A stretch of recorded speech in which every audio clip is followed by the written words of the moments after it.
متعدد بار یہاں پر لوگوں کا کہنا ہے کہ ہم نے پولیس کو انفارم کیا ہے مگر یہاں پر کوئی بھی پولیس نہیں پہنچتی، اور اگر پولیس کی گاڑی پہنچی تو چھپ جاتے ہیں، اور پولیس ایسا بھی دیکھنے میں آیا ہے کہ پولیس نے کچھ پیسے لیے ہیں اور وہ پولیس یہاں سے چلی گئی ہے۔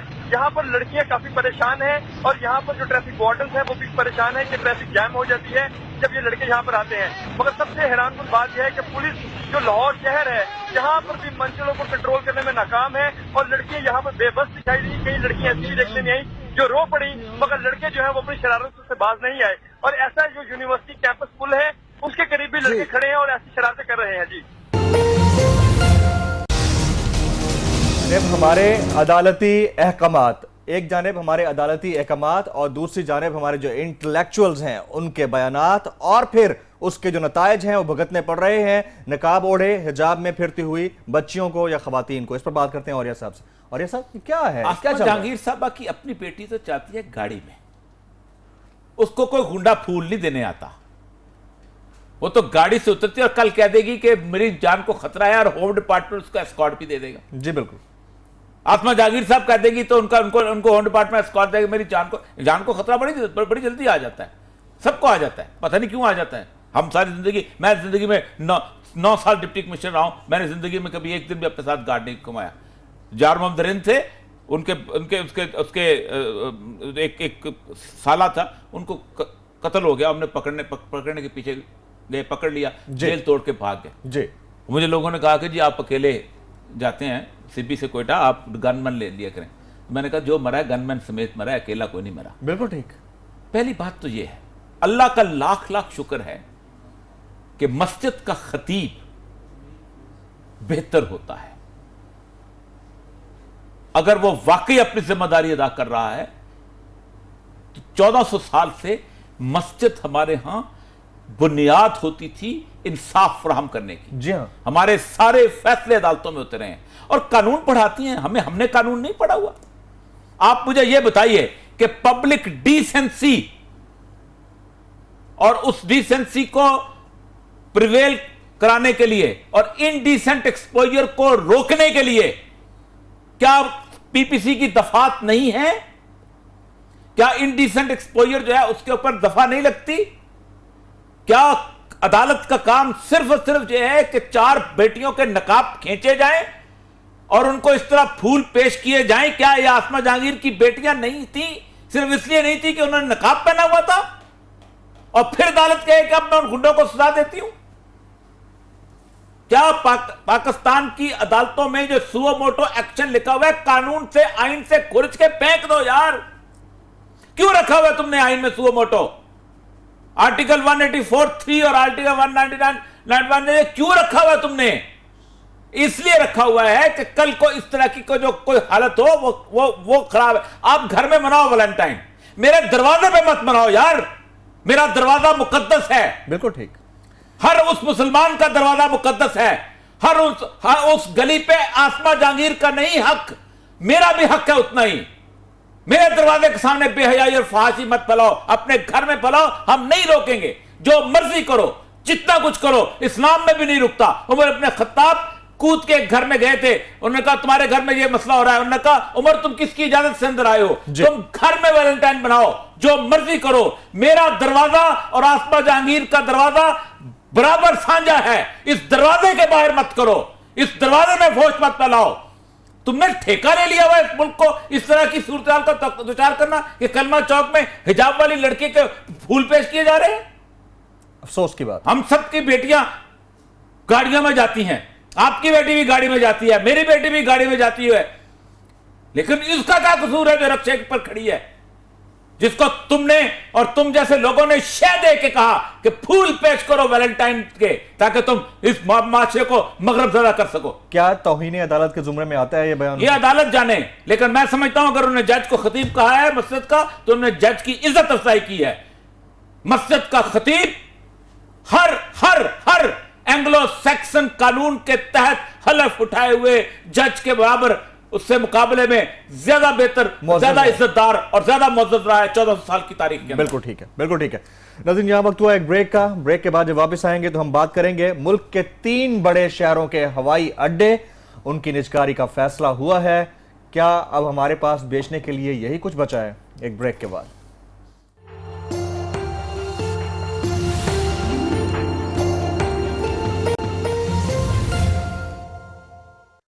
سول ایویشن اتھارٹی نے ملک کے 3 سب سے اہم ہوائی اڈوں کے انتظامی امور اور آپریشن کی نجکاری کے لیے 8 فروری کو اشتہار جاری کیا، جس کے مطابق کراچی، لاہور اور اسلام آباد کے ہوائی اڈوں پر طیاروں کی لینڈنگ اور ٹیک آف سمیت تمام ایئرپورٹ آپریشنز کو آؤٹ سورس کیا جا رہا ہے۔ اہم ہوائی اڈوں کی نجکاری کے بعد سول ایویشن اتھارٹی کے پاس ملک کے صرف چھوٹے غیر منافع بخش ہوائی اڈوں کے علاوہ ریگولیٹری، اوور فلائنگ اور ایئر ٹرانسپورٹ جیسے شعبے بچیں گے، جس کے بعد سول ایویشن اتھارٹی معاشی بدحالی کا شکار ہو سکتی ہے۔ واضح رہے کہ پاکستان سول ایویشن اتھارٹی ملک کے سب سے زیادہ منافع بخش اداروں میں سے ایک ہے، جس کی سالانہ آمدن تقریباً 60 ارب روپے ہے۔ 90% بین الاقوامی ٹریفک انہی 3 ہوائی اڈوں پر ہے جن کی نجکاری کا فیصلہ کیا گیا ہے۔ ایسے ایئرپورٹ جہاں پر بین الاقوامی پروازیں آپریٹ نہیں کی جاتی ہیں اور صرف اندرون ملک کی پروازوں کی آمد رفت ہے، پروازوں کی کم تعداد کی بنا پر خسارے کا شکار ہیں۔ دوسری جانب نجکاری کے عمل کو سست بنانے کے الزام میں جوائنٹ سیکٹری ایویشن ڈویژن اور ڈپٹی سیکٹری لاء ڈویژن کو ان کے عہدوں سے ہٹا کر افسر بکار خاص بنا دیا گیا ہے۔ سول ایویشن ویلکم بیک ناظرین، پہلے قومی ایئر لائن کی بات چل رہی تھی، اس کے بعد سرکاری ٹی وی کے بارے میں یہ آیا کہ نجکاری کی طرف جا رہا ہے، اور اب پاکستان کے 3 بڑے شہروں کے فضائی اڈے، ان کے بارے میں بات کر دی گئی ہے کہ جناب وہ بھی نجکاری کرنے کا ان کا فیصلہ کر لیا گیا ہے۔ اب کیا خود کو بیچنا باقی ٹھہرا؟ اس پر بات کریں گے اوریہ صاحب سے۔ اور یہ سب باقی بچا کیا ہے ہمارے پاس؟ دیکھیے، جس دن یہاں ایک کمپنی نے موٹر وے کے اوپر بسیں چلانا شروع کی تھیں جی، تو ہم نے اس وقت کہا تھا کہ ہم اب اس ملک میں بس چلانے کے قابل بھی نہیں رہ گئے۔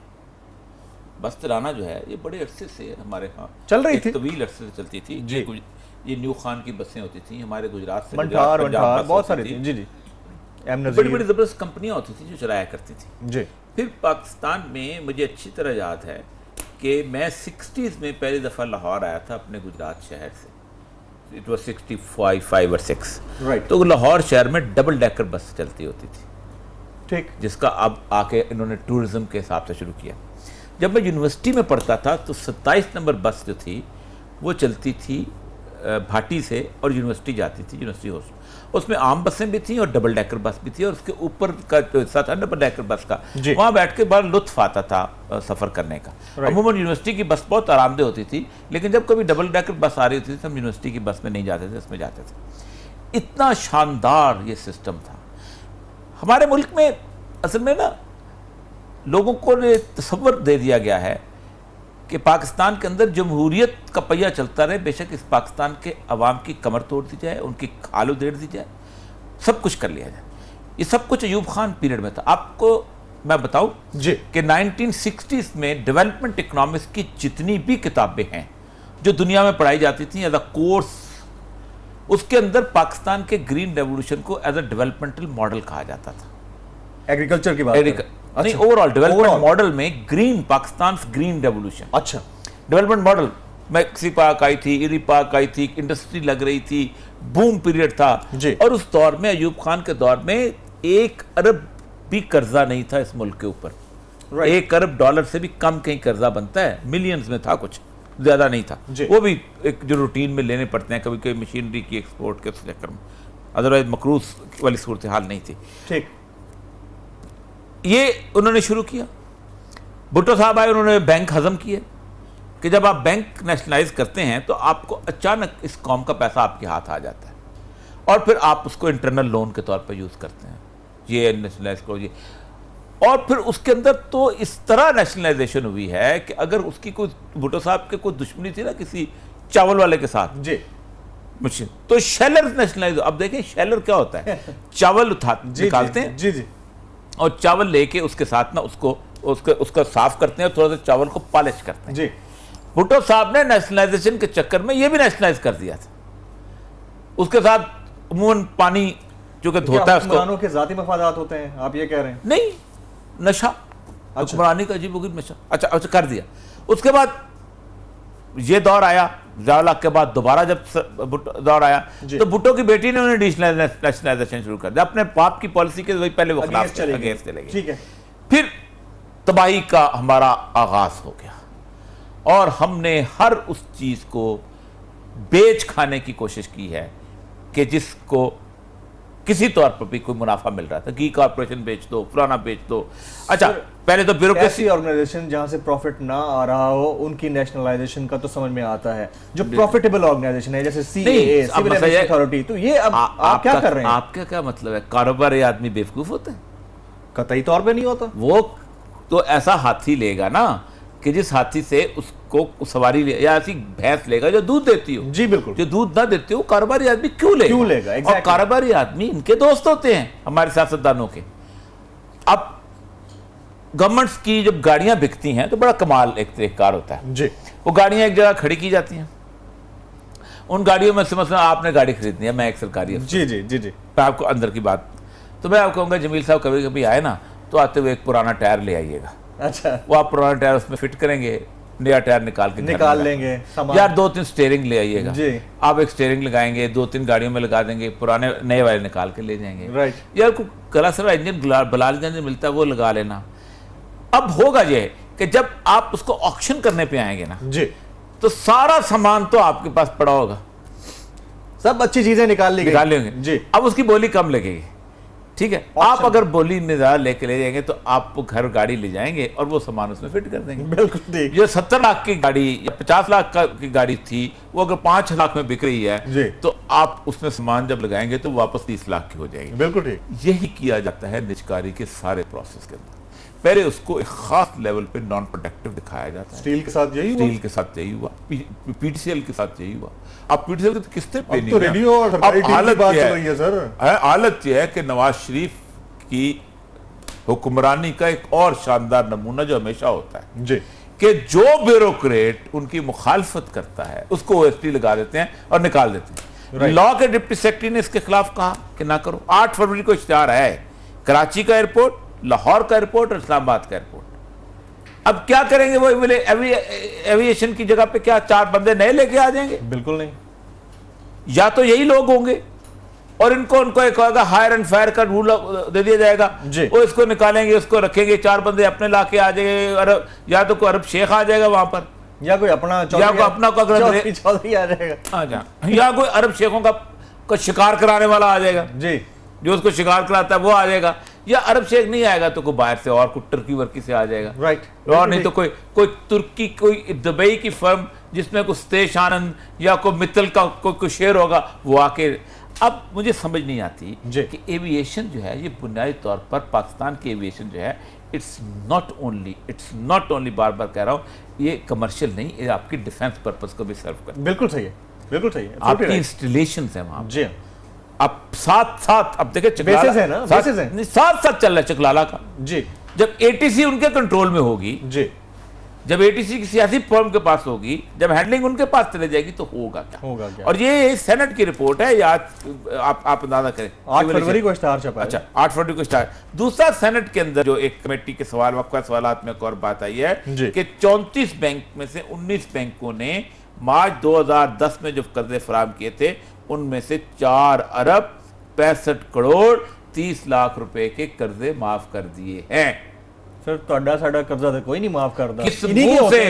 کس منہ سے کہتے ہو کہ ہم نے قرضے معاف کرنے والوں کے خلاف کریں گے؟ اور آپ اندازہ کریں ایکشن لیں گے. 97 کروڑ اسٹینڈرڈ چارٹر کو نقصان ہوا ہے، 81 کروڑ این آئی بی کو نب کو ہوا ہے، 44 کروڑ روپے بینک آف اسلامی کو بھی ہو گیا ہے. ماشاءاللہ الحمدللہ.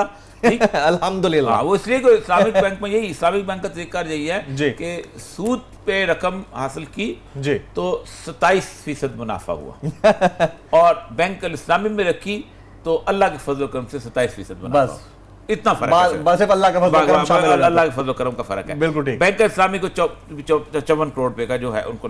اور آپ اندازہ کریں کہ 2200 کے قریب اسلامک بینک کی شاخیں ہیں. اس کے اوپر ہم ایک الگ پروگرام کریں گے. بالکل کریں گے. 2200 شاخیں جو ہیں یہ ان کی ساری پیسہ اکٹھا ہے. پیچھے گوشت ایک ہے، کھڑکیاں 2 ہیں. ایک پہ اسی گوشت کو خنزیر کا گوشت بنا کے بیچتے ہیں اور اسی گوشت کو بکری کا گوشت. الحمدللہ بکری کا گوشت. بالکل ٹھیک ہے. ناظرین یہاں وقت ہوا ایک بریک کا. بریک کے بعد جب واپس آئیں گے تو ہم بات کریں گے مرزا اسد اللہ خان المعروف غالب صاحب کی، جن کی برسی منائی جا رہی ہے، جو کہتے ہیں بازیچہ اطفال ہے دنیا میرے آگے، ہوتا ہے شب و روز